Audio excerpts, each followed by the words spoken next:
కొన్నిసార్లు తెలిసి తెలియక చేసే పొరపాట్లు ప్రాణాలు తీసుకునే వరకు వెళ్తాయి.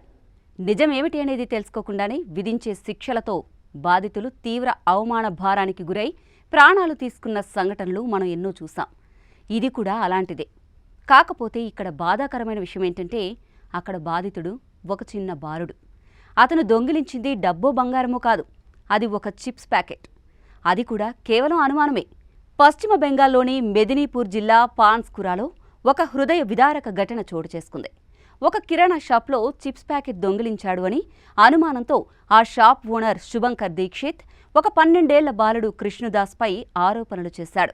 తాను ఏ తప్పు చేయలేదని చెప్తున్నా ఆ బాలుణ్ణి చెంపదెబ్బ కొట్టిన ఆ షాప్ యజమాని అక్కడ ఉన్న వారి ముందు గుంజీలు తీయించాడు. అయితే అసలు తాను చేయని తప్పుకు అందరి ముందు అలా చేయించడంతో ఆ బాలుడు తీవ్ర మనస్తాపానికి గురయ్యాడు. ఆ ఆలోచనలతోనే ఇంటికి వెళ్లాడు.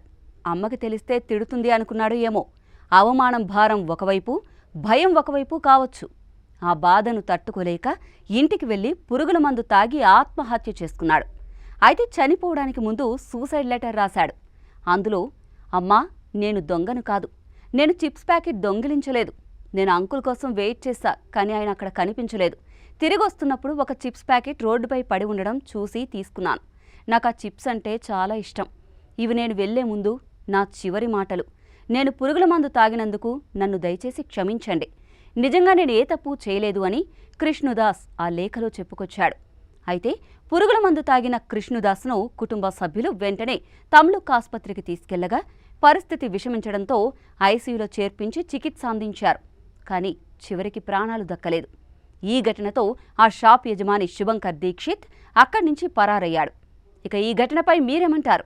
పెద్దవాళ్లే పాపాలు చేస్తున్న ఈ సమాజంలో చిన్న పిల్లలు చిన్న తప్పులు చేస్తే వారిని ఇంతలా అవమానించడం అసలు కరెక్టేనా? మీ అభిప్రాయాన్ని కామెంట్ చేయండి.